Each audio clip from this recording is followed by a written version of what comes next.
short yardage. Well, this time they went with the tackle over. Defense shifted the front over and made the play, got the numbers in the box to make the stop. They lose 5 yards. Justin Brantley out to punt. Dangerous Derek Williams back deep. I think he's finally get their 11th guy on the field here in the punt protection. It's a low, kind of ugly kick by Brantley, but it's effective. Williams on the bounce. Had a little room and gets it back to the 35-yard line as we show you the Valero game track. And Mike Goodson already tying an Alamo Bowl record with 2 rushing touchdowns. Got him in the first quarter. The first on the option. Yeah, the option from a traditional standpoint, but then they come back, and the first time that they show Penn State's defense this unbalanced look, overlook, they get a touchdown run from them. Goodson matching his rushing touchdown total from the season. Just 2. Been an effective receiver in this offense, but tonight he's a runner. Lions at the 35, and it's Kinlaw. And he continues to show the muscle, the senior into Texas A&M territory. 16 more yards. Nice job. Zone stretch is all that was, and Kinlaw had the speed to accelerate through. You have to run through as a ball carrier, arm tackles, and when you do that, you pick up the 10 and 12-yard gains. That's what Penn State needs, though. Penn State needs to be able to run the ball so they can use their play-action pass. They are a balanced team. They're not going to be fancy on you. If they can run the ball, it's going to open everything else up for them. Kinlaw 60 yards rushing already.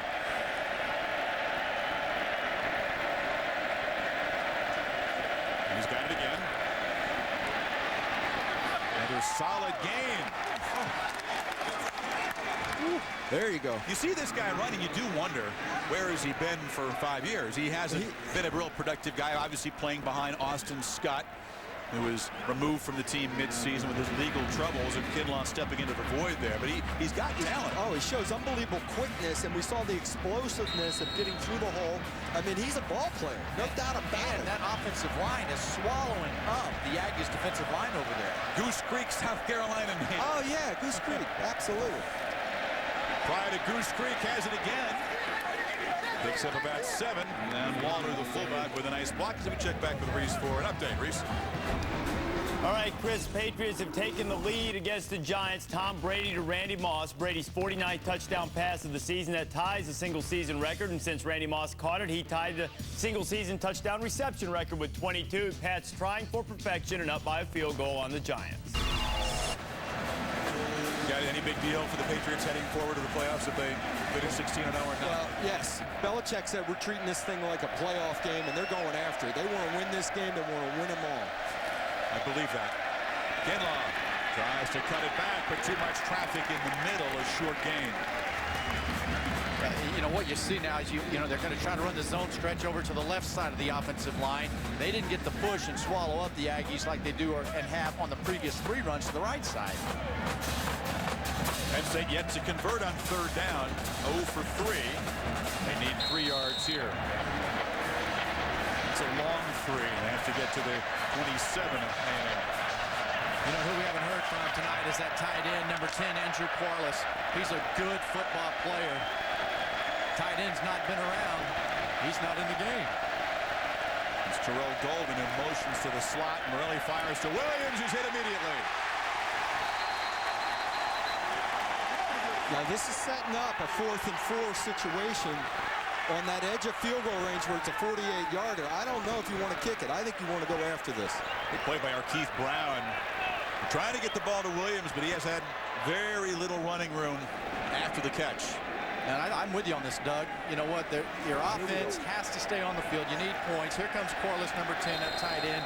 Let him get in there and shake and bake and see if these linebackers that you say are old men at 27 can't cover anybody. Penn State's been an effective team on 4th down this season. 9 of 12.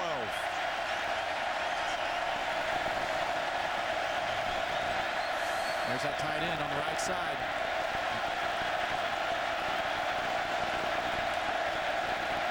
Morelli lofting it. A barrel and a diving catch for a touchdown by Dion Butler. That pass almost hit the roof of the Alamo Dome. Butler beating our Keith Brown. Nice catch. He just wanted to give his receiver a chance to make a play. It's all out blitz. He knows he's going to get hit. He just wants to put it up. This is like skeet shooting. Wait a minute. Our field of vision here, we had to squat down to see the ball as it was flying through the air. But he knew he was going to get, he just wanted to give his receiver a chance. Butler makes a play on the ball. It was all out blitz. Now they'll pause to presumably take a look at this. Appeared to be a clean catch, but because the ball had so much arc on it, and it took so long, I thought we were going to get an interference call out of that play. Well, you know, right here, the defensive back was lost. Well, the Aggie crowd has its mind made up quickly, but I think he had his hands on the ball. His hands were definitely on the ball. He gripped it, but the ground cannot assist in the catch. I don't think it did. You don't think the ground assisted in that reception? I think he caught the ball and touched the ground with it. Let's see it. Where's hands? Hands. I don't think there's anything that can say that he didn't catch the ball. I mean, yes, when you have the ball in your hands and it hits the field, it's going to make a move up. But I mean, the ground can't assist in the catch. And that's the rule. So did it assist there? I don't think so. To overturn that? I call that a catch.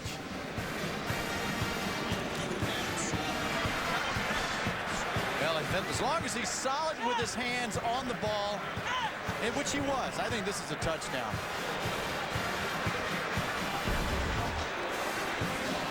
Huge play, because not only if they overturn this, it'll be Aggie ball. It was a fourth down play. Absolutely. It was a fourth down play. A&M brought the house. It was a spread formation, one-on-one all over the field. Morelli just putting it up for grabs, and Butler, being an athlete, going up and making a play. Well, you know what? Penn State has several athletic wide receivers. They all make plays. You never know which one to cover. You get single coverage on the outside. Tight end that I was talking about, Corliss, he stayed in and gave him maximum protection, allowed the ball to be thrown. I was talking with Mike McQuarrie before the game, the wide receiver coach for Penn State, and he says both Butler and Norwood are quick, athletic receivers in and out of their break. They do everything you ask of them. We're told there's a problem with the communication system between this Conference USA crew and the replay crew upstairs. So he'll march over to the sidelines here and use another headset. I think he just said, I have nothing. Yeah. He's going to have to go to the sidelines and use a different headset to talk to the crew. So while they sort this out, we'll take a quick break. Penn State will either have cut this lead in half, or it'll be A&M ball up 14-0. A lot riding on this replay review.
Nobody gives you more power than Interstate Batteries. And we have a national warranty program with over 200,000 dealers to back it up.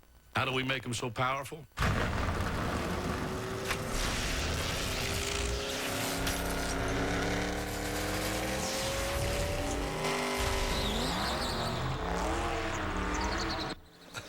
Now, that's a secret. And here's another secret. We've got every battery for every need. Interstate Batteries, the official battery of Joe Gibbs Racing. Still under review here. It's been 6 minutes since the initial call. Again, we have to lip read. I apologize. The call of the field stands. It's a touchdown for Dion Butler. And a great catch. The point of rule is, does the field assist in the catch? And I think we thought that he had his hands on the ball, so he hit the field and came up, but the field did not assist in the catch. Yeah, but he had firm possession with his hands. The ball did never move. It never changed in his hands. Touchdown. Kelly on the conversion, so a 30-yard touchdown pass on 4th and 3. It's a 65-yard, 6-play drive for Penn State as they cut the lead to 14-7. We check back to Chris Davis in the studio. Chris told you about the Tom Brady to Randy Moss touchdown pass. After the Patriots kicked off following that, Dominic Hickson, a former Akron star wide receiver, returned the kickoff for a touchdown. So the Giants have regained the lead. They're up 14-10 in the second quarter. Patriots, of course, trying to go 16-0. Reese, thank you. Giants not making it easy for them. The Giants came to play. Although they did say they were going to sub some guys in today, so we'll see how that goes. You know what? Half. Hey, man, going into the playoffs, you want momentum. In my opinion, losing going into the playoffs is never good. Do you sub guys in if you have the lead in the second half, though? I wouldn't, you know. Then somebody gets banged up in the second half, and you're criticized as a coach. And I agree with you, Craig. I say you build momentum going into the playoffs. You create a mindset.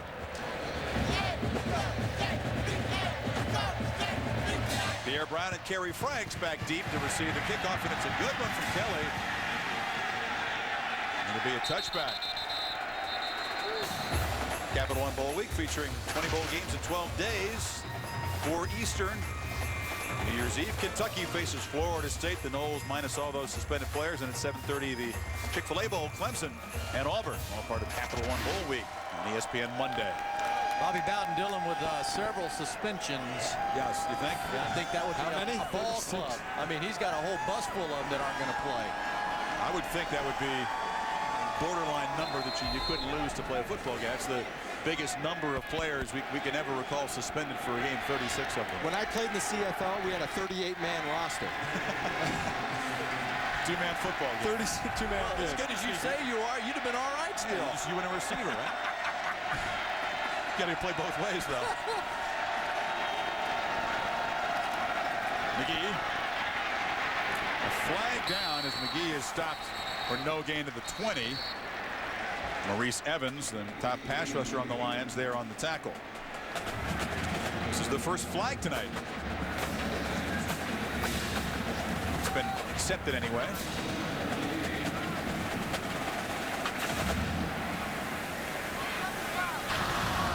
Illegal formation. 6 men on the line of scrimmage. 5-yard penalty. Remain. First down.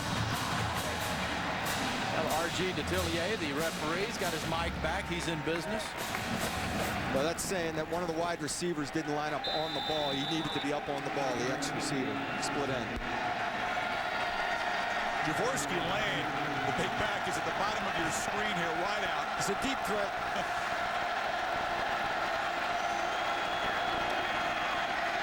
It's a fire across the middle, a very short completion on a crossing route to Kerry Franks. Dan Connor, leading tackler, 136 stops in the regular season, adding to that total. Chris, I went out and watched him and stood next to him in pregame warming up. And the athleticism of his hips and his feet, the movement of him as a player, open space, Doug, it was unbelievable. You know, a linebacker has to cover tight ends that run 4-5 down the middle of the field. They have to be physical with big fullbacks and have that athleticism. 2nd and 11. McGee is sacked. No, he stays on his feet and will eventually be sacked back at the 5 by Terrell Sales. So McGee got away, but got himself into more trouble. You know, the atmosphere in this stadium has been a home game for A&M, and all of a sudden the Penn State fans are waking up, and they're down in that corner right behind the offense right now, making a little noise and getting a little feel back in the game and momentum for Penn State. You know what? This is called effort. Defense has to play till the whistle blows. You got to stay after them, and that caused the sack really putting the Aggies in a hole back here. Well, they're breaking the tackle, he loses more yards. I know you want to keep, what's that? Know when your journey's over? You keep, in that situation, he's trying to get away and a chance to maybe throw the ball away. There's Aaron Maven who had him and let him get away, and then Sales with the sack. First for the Lions. 3rd and 22. And they flip it short. Goodson running back, look out, loses the football. Penn State recovers. Know when your journey is over, huh? Absolutely. Absolutely. And you have to just be aware of where the pursuit's coming from. You have to understand the situation. It's the right call. Goodson's got the speed on the flat here. You're looking for 10, 12-yard pickup, punt the football. He recognizes right here, Goodson knows he's in trouble. The ball goes loose, out. It was Sales who forced it, and a little bit of redemption for A.J. Wallace, who fumbled the kickoff. He makes the recovery. He was very close to being out of bounds. I believe he was inbounds on the recovery. See if they'll review that. The point to make about the play is there was no way he's going to make a first down, Craig. Yeah. Get the 10 or 12 and then punt. Get the 12, buy yourself some space, punt it away, protect the football. Good start for Goodson, who had a couple of touchdowns in the first quarter, but the fumble sets up Penn State at the 11-yard line. And it's Darrell Clark, shotgun formation, keeps it. Darrell Clark, the backup, diving, loses the ball. They signal touchdown. They signaled that Clark crossed the plane before he lost the ball. The field judge, Chris Jamison, comes in with his arms raised up for touchdown. So the ruling on the field, at least by the field judge, has been for a touchdown. Just lower your shoulder and get in the end zone. Here's another look. Clark diving, and right at the plane, he's hit. Stephen Hodge forced the ball. Now, did they recover the fumble anyway? I believe they did recover it. You can see the scramble. Gerald Cadogan fighting for the football with Arkeith Brown. So Penn State, with a little wrinkle of their own, cash in the Goodson fumble and tie the game. I really wish the kids would quit going for the highlight reel and diving up in the end zone and reaching with the ball. Tuck the thing away. You're a big runner. Put your shoulder into the man and get in the end zone. Nice job by Galen Hall, though, offensive coordinator, putting in a different quarterback.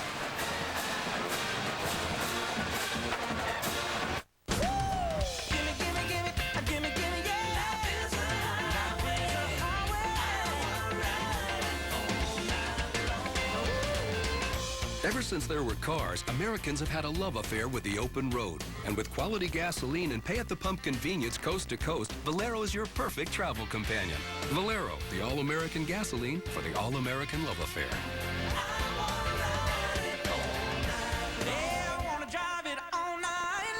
Okay, what's a 3-letter word for... Honey, would you run out and get me something crunchy? Crunchy?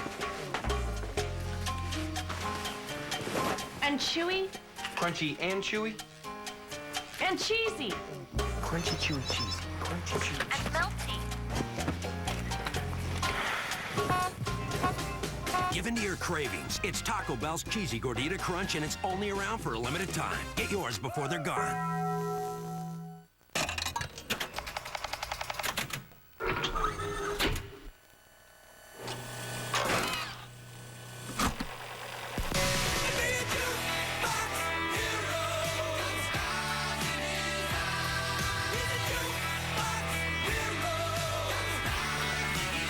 Introducing the Samsung Juke. Hey. Samsung, leading the music phone revolution.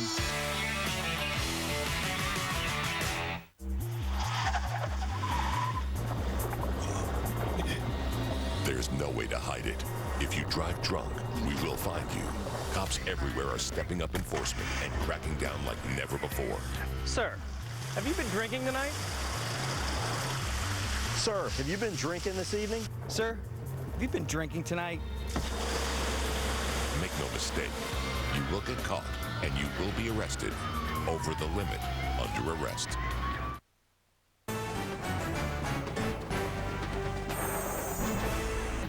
ESPN College Football, the Valero Alamo Bowl, is brought to you by Valero, the all-American gasoline all across America. There's a SeaWorld in San Antonio. I don't know.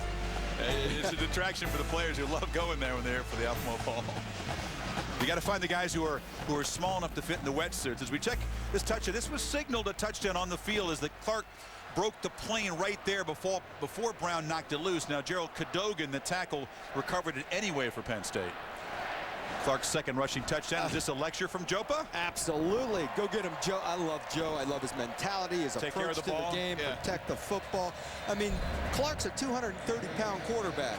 You know, why protect the ball for 99 yards and in the last foot extend it and get it out in the open? Of course, when Michael Robinson was the quarterback at Penn State, they ran a lot of that zone read stuff. Morelli's not that kind of player, but they'll go back to a lot of that next year with Clark if he's the starting quarterback.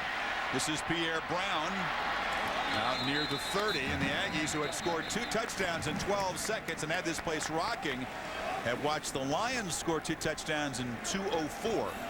And you know what? You can sense it, man. Penn State's defense over there, they made some adjustments. They had some coaching changes. Players communicated with Tom Bradley on defense. They made the adjustment, came out, got the ball back for their offense. A perfect example is that overshifted line. All you have to do, once they overshift and they're unbalanced, instead of treating the center and lining your defense up off the center, you just move over to the guard and say, okay, if he becomes the center, let's line our defense up off him. Communication.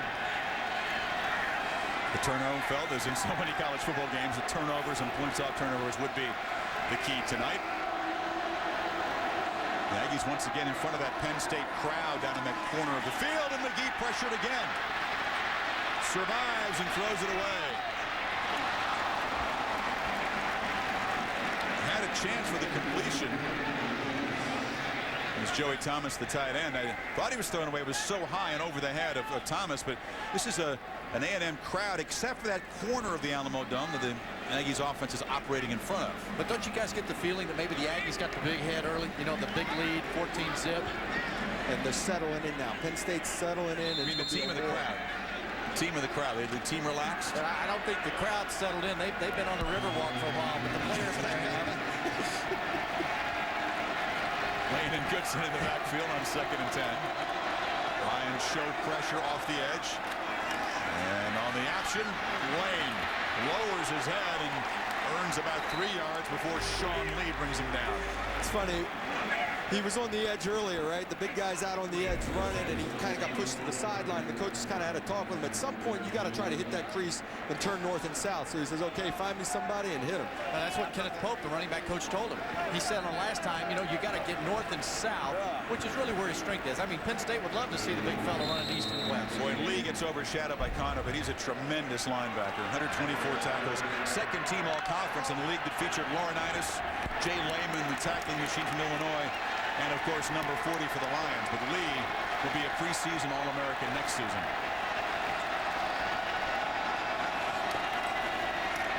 McGee flips complete. A flag comes down as Joey Thomas moves the ball into Penn State territory, but that flag is in the holding zone.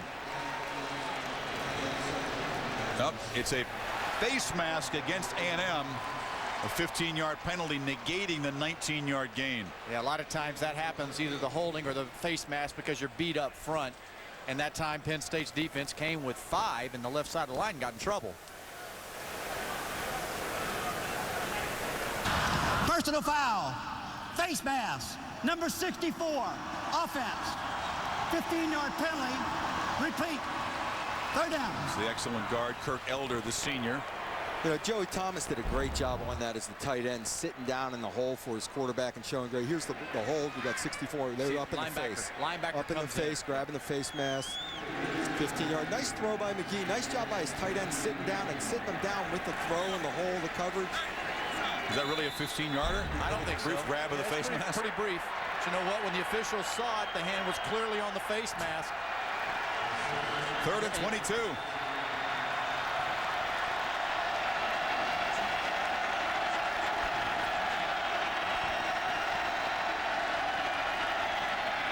Pressure again. Lane, a nice one-handed catch. But immediately there was Lydell Sargent at 190 pounds, giving away 105 to Lane, making the tackle. Aggies will have to punt. Hey, last time they had 3rd down, though, the turnover on the pass. They'll gladly accept this. The Aggies have to regroup now. Penn State's made the adjustment, Doug, defensively. Now it's up to Les Koenig in that offense to make an adjustment for it as well. But how about the big guy grabbing it with one hand? He's thrown the ball a handful of times this year. Great athleticism. Williams back deep after the third consecutive 3 and out for this A&M offense. Brantley kicks it in front of Williams, angles it, and it'll roll inside the 25-yard line.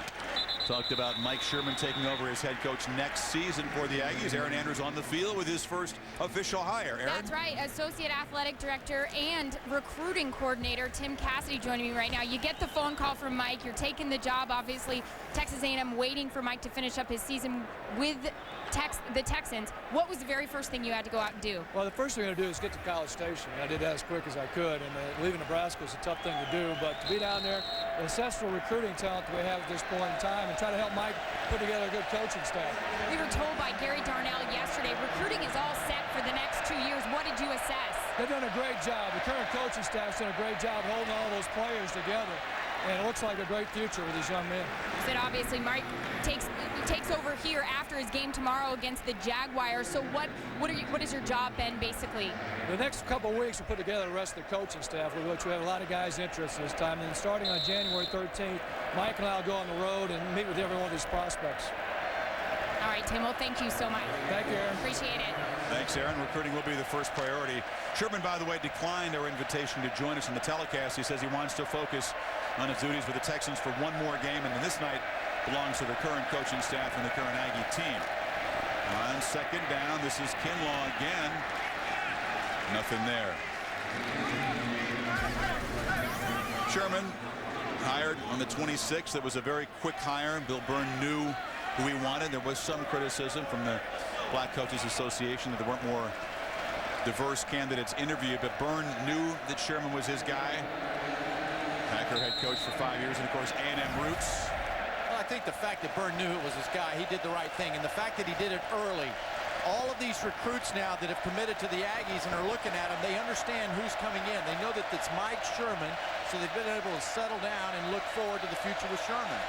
Aggies trying to get a stop on 3rd and 4. Morelli flips it incomplete. Williams had his hands on it. Would have been a first down, couldn't hold on. The other thing we were talking about with the recruits is to hang on to those verbally committed kids now. And this is a downtime until January 13th, like Cassidy said. And then you get active again in the recruiting and go out there and go after those kids and make sure you hang on to your commitments. Hey, you know what? Dennis Francione and this staff here, they have always recruited well. There are a lot of really talented players on the field, as you're seeing right now. So it's just a matter of continuing what's been done here at A&M the last few years with Francione. I don't know. You think they've recruited enough talent to be competitive, though, with Oklahoma and Texas? Absolutely. Really? They've got talent on that football field. No question about it. Nice boot from Jeremy Boone. He drives Roger Holland, the freshman.